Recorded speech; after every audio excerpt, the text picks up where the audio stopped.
হুমায়ুন কবির সাহেব যে বাবরি মসজিদকে কেন্দ্র করে যে আরব থেকে লোক আনার বিষয় যেটা বললেন, ওই চ্যাপ্টারটা পুরানো হয়ে গেছে। আর বলবো ওই কথা না তোলাটাই উত্তম বলে মনে করি, যেহেতু সকলে স্যালেন্ডার হয়েছে, ভুল স্বীকার করেছে। এটাও সত্য কথা যে অত অল্প টাইমের মধ্যে কি করে আরব থেকে লোক আসে বলুন তো। কিন্তু আরব থেকে লোক তো জেদ করে আসতে পারে না, যার ফলে পুরানো কথা না তোলাটাই উত্তম বলে মনে করি। হুমায়ুন কবির নামে একটা ব্র্যান্ড হয়ে গেল।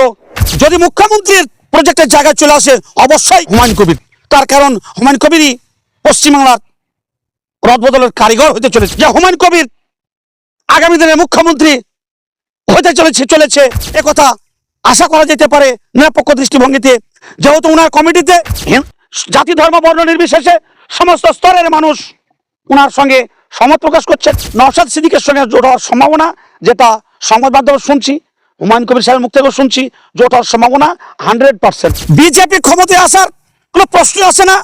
এই মাটি সোনার বাংলা, এই মাটি পশ্চিম বাংলা। তারা নবাব সিরাজদৌল্লার ইতিহাস পড়েনি, পড়লেও তারা ভুল ব্যাখ্যা করেছে, অপব্যাখ্যা করেছে। তাই বলতে চাই সেই সমস্ত নেতৃত্বদেরকে পশ্চিমবাংলার স্বপ্ন তাদের দেখা ভুল হবে। এবারের যে বাজার চলে এসছে 2026-এ, হয়তো তারা বর্তমানে 60-62টা থেকে হয়তো 2-5টা কম বেশি আসন পেতে পারে। সিদ্দিকুল্লাহ চৌধুরী সাহেব বর্তমানে রানিং মন্ত্রী রাজ্য সরকারের, উনিও যে কথা বলছেন, আশা করব সিদ্দিকুল্লাহ চৌধুরী সাহেবকে আপনাদের মাধ্যমে খবর পৌঁছে দিতে চাই, নিরপেক্ষ দৃষ্টিভঙ্গিতে আপনি থাকুন। আপনি জমায়েত ইসলামী হিন্দের নেতৃত্ব, এটা ভুলে যাবেন না। হুমায়ুন কবির সাহেবের নেতৃত্বে যে নতুন দল গঠন হবে, এই দলে আমাদের বিশ্বাস মনে হচ্ছে যে মানুষের মনে জায়গা করে নিয়েছেন। এখন হুমায়ুন কবিরের চেহারাটা ব্র্যান্ড হয়ে গেল, হুমায়ুন কবির নামে একটা ব্র্যান্ড হয়ে গেল গোটা পশ্চিমবাংলা মুসলমান সমাজের কাছে। অর্থাৎ ওনার সংগঠনের নাম দেখার পরে আরও বলা যাবে অন্যান্য সম্প্রদায়ের মানুষও থাকছে, একথা আমার কানে এসেছে। তবে হুমায়ুন কবির সাহেবের সংগঠনের পক্ষে মানুষ সমর্থন করবে মনে হচ্ছে। রাজ্যের মুখ্যমন্ত্রী যেনাকে আমরা বলে থাকতাম মামাটি মানুষের নেত্রী, রাজ্যের মুখ্যমন্ত্রী পশ্চিমবঙ্গের অগ্নিকন্যা মমতা বন্দ্যোপাধ্যায় যেনাকে বলে থাকতাম, তিনার বিরুদ্ধেও প্রার্থী ঘোষণা করা হচ্ছে। এমনকি যিনি বিরোধী দলনেতা, যিনি শুভেন্দু অধিকারী, তেনার বিরুদ্ধেও প্রার্থী ঘোষণা করা হচ্ছে। যার ফলে আর হ্যাবিয়েট বলতে আর পশ্চিমবাংলার মাটিতে কে থাকবে সেটা কিছু আসে যায় না। যে তৃণমূলের নেতৃত্বে 1998 সালে 1 জানুয়ারি এই মমতা বন্দ্যোপাধ্যায়ের নেতৃত্বে যখন একটা তৃণমূল কংগ্রেসের দলটা গঠন হয়েছিল, সেটা সোমেন মিত্রর বিরুদ্ধে, ভারতীয় জাতীয় কংগ্রেসের বিরুদ্ধে মমতা বন্দ্যোপাধ্যায়ের নেতৃত্বে তৃণমূল গঠনটা হয়েছিল। পশ্চিমবাংলা রাজ্যের প্রাক্তন মন্ত্রী, বর্তমানে ভরতপুরের বিধানসভার বিধায়ক হুমায়ুন কবির সাহেব, ওনার নেতৃত্বে 6 ডিসেম্বর 2025-এ ভিত্তি স্থাপনের কাজ কমপ্লিট হয়েছে।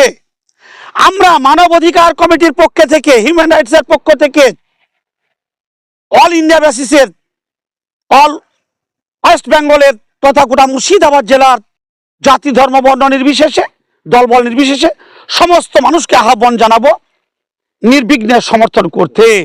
আশা করছি সমর্থন চলছে, সমর্থন করছে।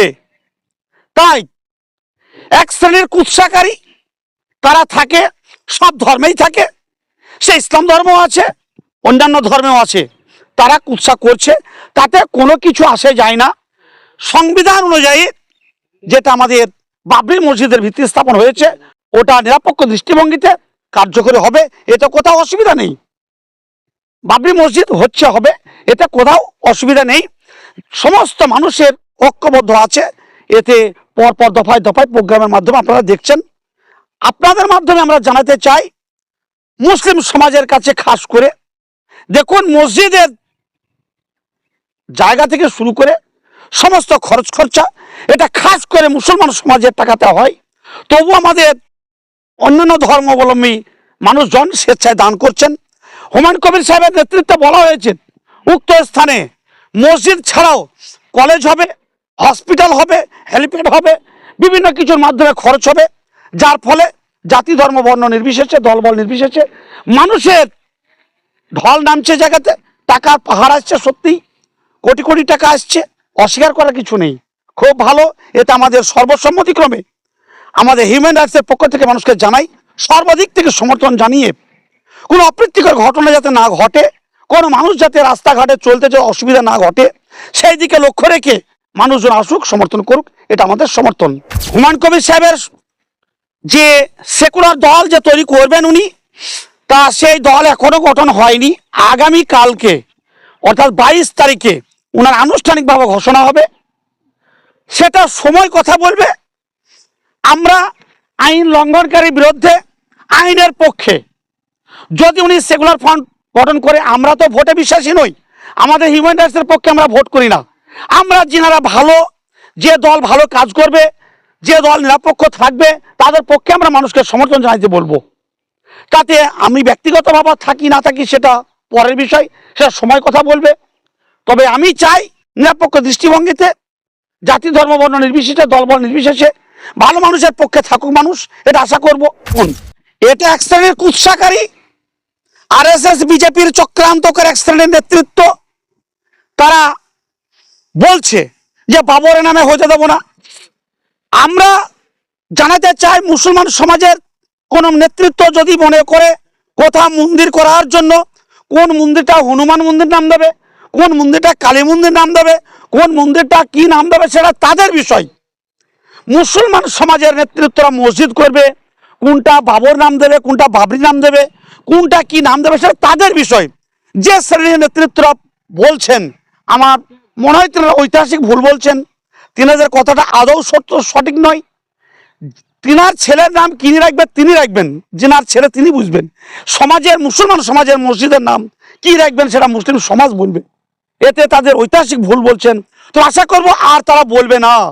যদি তারা বলে, তাদের ঐতিহাসিক ভুল হবে, তাদের নিজেরাই নিজেদেরকে দুঃখ প্রকাশ করতে বাধ্য থাকবে।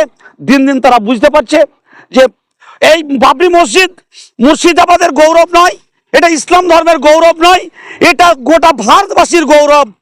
যেহেতু আইন লঙ্ঘন করেছিল 1992 সালে 6 ডিসেম্বর, সেই আইন লঙ্ঘনকারীর বিরুদ্ধে গোটা ভারতবর্ষের বুকে বাবরি মসজিদ হতে চলেছে। সেটা মুর্শিদাবাদের মাটিতে, রেজিনগর থানার অন্তর্গত ছেতিনি মরাদিগের মাঠে। এতে কোথাও জাতি ধর্ম বর্ণ নির্বিশেষে, দলবল নির্বিশেষে কারো বাধা নেই। হাইকোর্টের পারমিশন অনুযায়ী হচ্ছে, হাইকোর্ট পাস দিয়েছে, কোথাও অসুবিধার জায়গা নেই। বিজেপি ক্ষমতায় আসার কোনো প্রশ্নই আসে না। এই মাটি সোনার বাংলা, এই মাটি পশ্চিম বাংলা, এই পশ্চিম বাংলার মানুষ, এই পশ্চিম বাংলা থেকে গোটা ভারতবর্ষ পরিচালনা হয়েছে দীর্ঘদিন ধরে। তারা ইতিহাস ভুলে গেছে, তারা মুঘল সাম্রাজ্যের ইতিহাস পড়েনি, তারা নবাব সিরাজদৌল্লার ইতিহাস পড়েনি, পড়লেও তারা ভুল ব্যাখ্যা করেছে, অপব্যাখ্যা করেছে। তাই বলতে চাই, সেই সমস্ত নেতৃত্বদেরকে পশ্চিমবাংলার স্বপ্ন তাদের দেখা ভুল হবে। তবে এবারের যে বাজার চলে এসছে 2026-এ, হয়তো তারা বর্তমানে 60-62টা থেকে হয়তো 2-5টা কম বেশি আসন পেতে পারে। সরকারে আসার কোনো প্রশ্নই আসে না বিজেপি। এবং বিজেপি এবং তৃণমূল দুজনেই ধাক্কা খাবে যা মনে হচ্ছে। যেটা আমাদের, যেটা নিরপেক্ষ দৃষ্টিভঙ্গিতে যেটা ভাবছি, এটা উভয় পক্ষই ধাক্কা খাবে। ত্রিমুখী প্রতিদ্বন্দ্বিতা হবে সরকার গঠন করাতে, এটা আমাদের ভাবনার মধ্যে এসছে। হুমায়ুন কবির ওনার নেতৃত্বে যে দল গঠন হবে, সেই দলের পক্ষে আমাদের সম্ভাবনা সিপিআইএম থেকে শুরু করে, ভারতীয় জাতীয় কংগ্রেস থেকে শুরু করে, সেকুলার ফ্রন্ট যত সংগঠন আছে, সকলেই সর্বসম্মতিক্রমে সমর্থন করে সরকার গঠন আসবে, এই বিশ্বাসটা আমাদের আছে। নওশাদ সিদ্দিকের সঙ্গে জোট হওয়ার সম্ভাবনা, যেটা সংবাদ মাধ্যমে শুনছি, হুমায়ুন কবির সাহেবের মুখ থেকেও শুনছি, জোট হওয়ার সম্ভাবনা 100%। 22 তারিখে ওনার আনুষ্ঠানিকভাবে ঘোষণা হবে, সেটা সময় কথা বলবে। আমরা আইন লঙ্ঘনকারীর বিরুদ্ধে আইনের পক্ষে। যদি উনি সেকুলার ফ্রন্ট গঠন করে, আমরা তো ভোটে বিশ্বাসী নই, আমাদের হিউম্যান রাইটসের পক্ষে আমরা ভোট করি না। আমরা যিনারা ভালো, যে দল ভালো কাজ করবে, যে দল নিরপেক্ষ থাকবে, তাদের পক্ষে আমরা মানুষকে সমর্থন জানাইতে বলবো।